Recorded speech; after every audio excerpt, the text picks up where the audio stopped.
Mga ka-confess, bago natin simulan ang wild at nakakapanabik na kwento ngayong araw, nais ko muna kayong imbitahan na mag-subscribe sa YouTube channel ng Tagalog Wild Confession. Dito, hatid namin ang maiinit, mabibigat at makabuluhang mga kwentong siguradong tatama sa damdamin.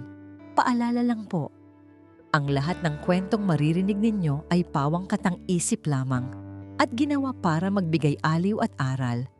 Anumang pagkakatulad sa tunay na tao o pangyayari ay hindi sinasadya.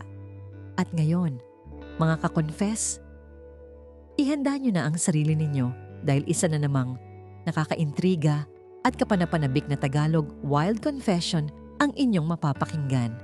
Simulan na natin. Dear Ate J, itago mo na lang ako sa pangalang Lani, isang 26 na anyos na babaeng pilit na itinataguyod ang pangarap sa gitna ng magulo at maingay na syudad ng Mandaluyong.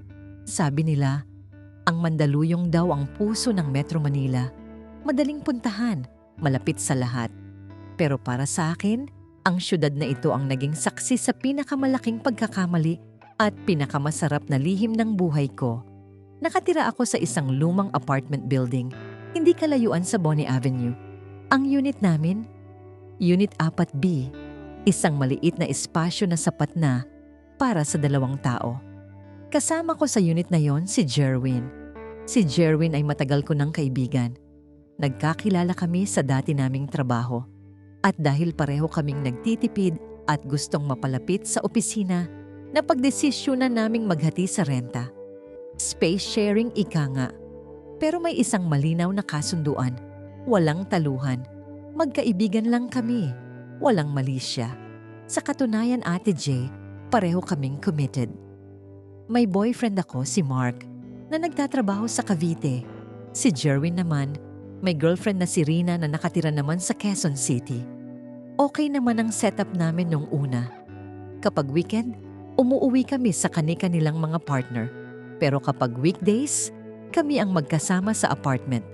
Pero alam mo, Ate J, iba ang lamig ng gabi sa Mandaluyong kapag bumubuhos ang ulan at tanging ang ugong lang ng electric fan ang naririnig mo sa loob ng maliit na unit. Isang gabi, bandang 11:00 na, katatapos lang namin mag-OT sa trabaho. Sabay kaming umuwi ni Jerwin, basang-basa dahil sa biglaang buhos ng ulan. Habang nagpapatuyo kami ng buhok at naghahanda ng noodles para sa hapunan, naramdaman ko ang titig niya.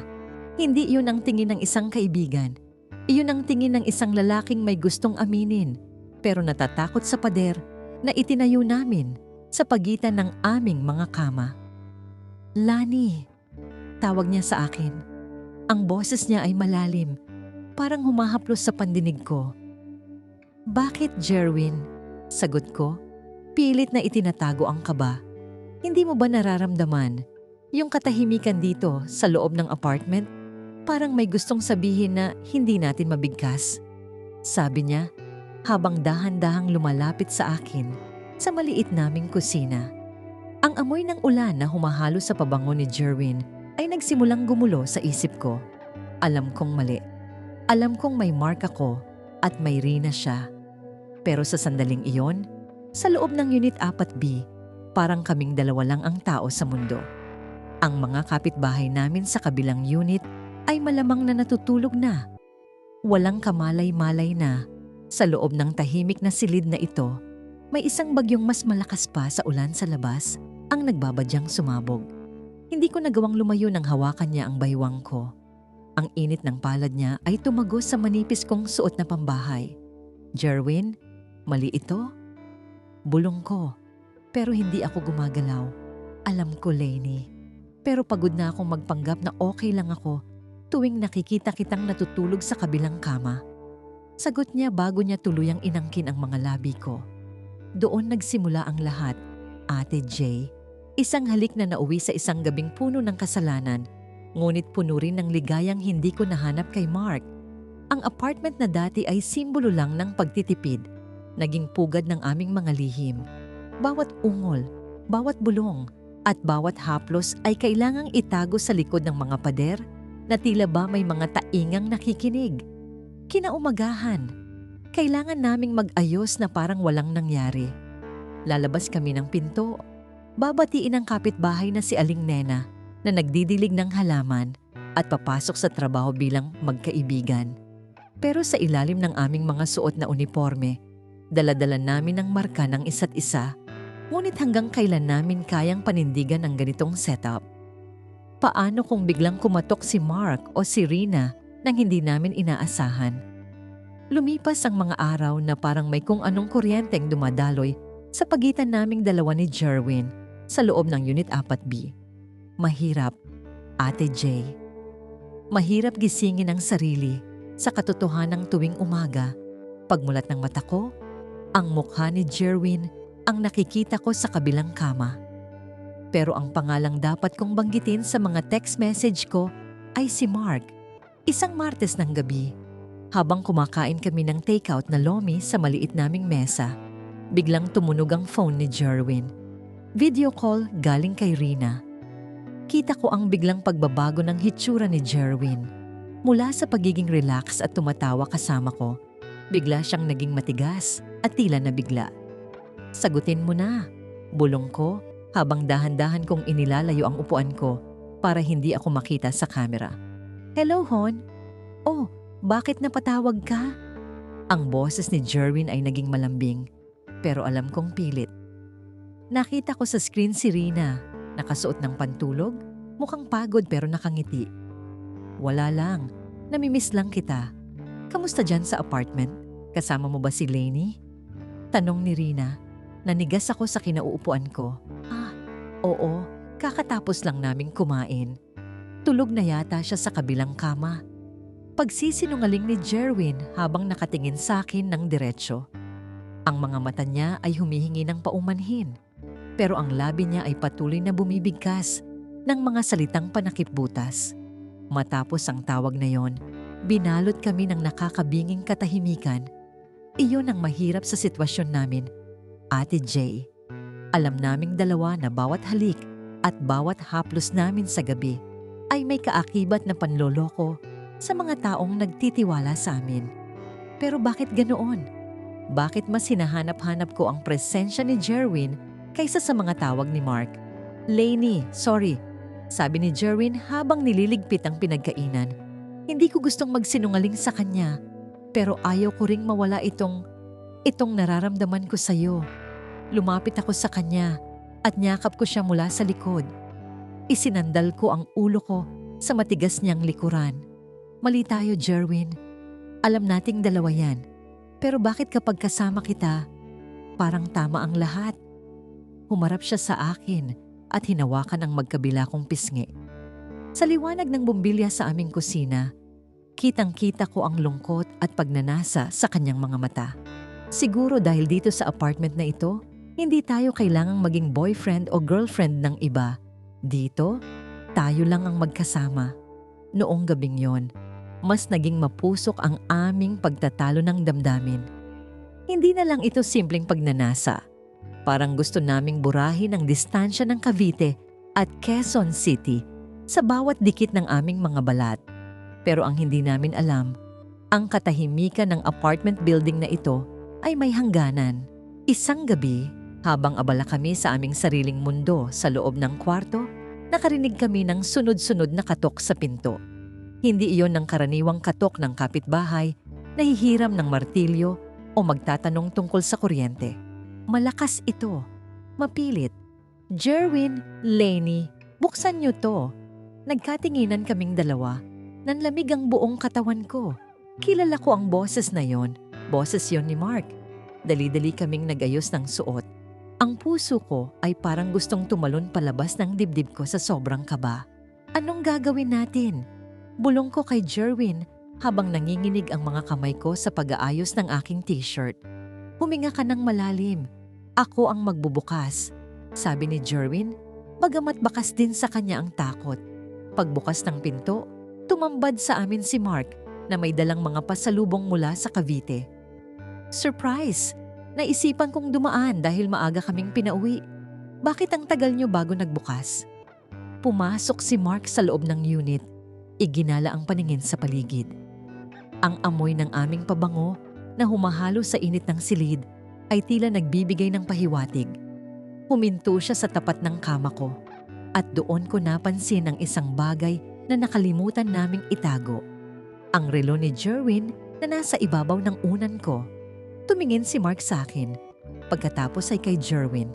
Ang ngiti sa kanyang mukha ay dahan-dahang napalitan ng pagtataka at hinala. Lainey, bakit nandito ang relo ni Jerwin sa kama mo? Ang pawis ko ay nagsimulang mamuo sa aking noo. Ang bawat segundo ay tila isang oras. Sa labas, narinig ko ang tila bulungan ng mga kapitbahay na tila ba nagmamasid din sa kaganapan sa loob ng aming unit. Ano kasi, Mark? Hiniram ko kasi yan kanina para tingnan ng oras habang nag-aayos ako ng gamit. Palusot ko. Pero alam kong hindi siya naniwala. Masyadong malapit ang pagkakaayos ng mga gamit sa kwarto para magmukhang magkaibigan lang kami. Ganun ba? Malamig na sagot ni Mark. Umupo siya sa sofa at tila walang balak umalis. Sige, dito na muna ako matutulog ngayong gabi. Mukhang masarap ang simoy ng hangin dito. Sa Mandaluyong, di ba Jerwin? Iyon na yata ang pinakamahabang gabi sa buhay ko. 3 kaming nasa loob ng maliit na apartment. Si Mark na nagmamasid, si Jerwin na hindi mapakali, at ako na halos hindi makahinga sa tindi ng tensyon. Sa bawat galaw namin, bawat sulyap, naramdaman ko ang panganib. Nang hating gabi na at tila tulog na si Mark sa sofa, dahan-dahang lumapit sa akin si Jerwin habang nasa kusina ako para uminom ng tubig. Lainey, kailangang mag-ingat tayo. Nararamdaman kong may alam siya, bulong niya. Pero bago pa ako makasagot, biglang bumukas ang ilaw sa sala. Nakatayo roon si Mark, nakatingin sa aming dalawa na magkadikit ang distansya sa dilim. Anong ginagawa niyo? Tanong ni Mark. Ang boses niya ay puno ng puot na pilit na kinokontrol. Hindi na lang si Mark ang kailangan naming harapin. Dahil sa kabilang panig ng pader, narinig namin ang boses ni Aling Nena na tila nakikinig sa usapan. May nangyayari yata sa Unit 4B. Narinig naming sabi niya sa isa pang kapitbahay. Ang aming lihim na akala namin ay mananatiling tahimik sa loob ng 4 na sulok ng apartment na ito ay dahan-dahan nang kumakawala. At ang mas malala, hindi lang si Mark ang dumating. Maya-maya pa, may kumatok ulit sa pinto. Jerwin, nandyan ka ba? Sabi ng guard pumasok ka na raw. Boses ni Rina iyon. Nagkatinginan kaming 3 sa loob. Ang gulo na dati ay sa isip lang namin. Ngayon ay naging isang malaking bangungot na sa harap ng aming pintuan. Isang maling galaw, isang maling salita, at ang lahat ng itinatago namin ay sasabog sa harap ng lahat. Bumukas ang pinto at doon ay tumambad ang nanlilisik na mga mata ni Rina. Sa isang maliit na espasyo ng Unit 4B, nag-abot-abot ang 4 na taong hindi akalaing magtatagpo sa ganoong paraan. Si Mark na nakatayo sa gitna ng sala, si Jerwin na namumutla sa tabi ng lababo, si Rina na nasa pinto. At ako na parang gustong lamunin ng lupa sa tindi ng hiya at takot. Rina, anong ginagawa mo rito? Nauutal na tanong ni Jerwin. Dapat ba wala ako rito? Para ano? Para maituloy niyo ang kalandian niyo sa apartment na to? Sigaw ni Rina. Hindi na niya napigilan ng emosyon at tuluyan ng bumuhos ang galit. Hindi na nakapagtimpi si Mark. Sinugod niya si Jerwin at hinawakan sa kwelyo. Kaya ba ayaw mong magpabisita rito, Lani? Kaya ba ang tagal niyo magbukas? Dahil itong kaibigan mo ang kinakasama mo sa kama gabi-gabi? Wala akong naisagot. Ang bawat salita ay parang kutsilyong sumasaksak sa akin. Sa labas ng unit, narinig ko ang bulong-bulungan ng mga kapitbahay. May mga sumisilip na sa bintana. May mga nakikinig sa pader. Ang tahimik naming apartment ay naging sentro ng iskandalo sa buong building. Ang lihim na akala namin ay mananatili sa loob ng 4 na sulok ng aming kwarto ay naging tsimis na pagpipistahan ng lahat.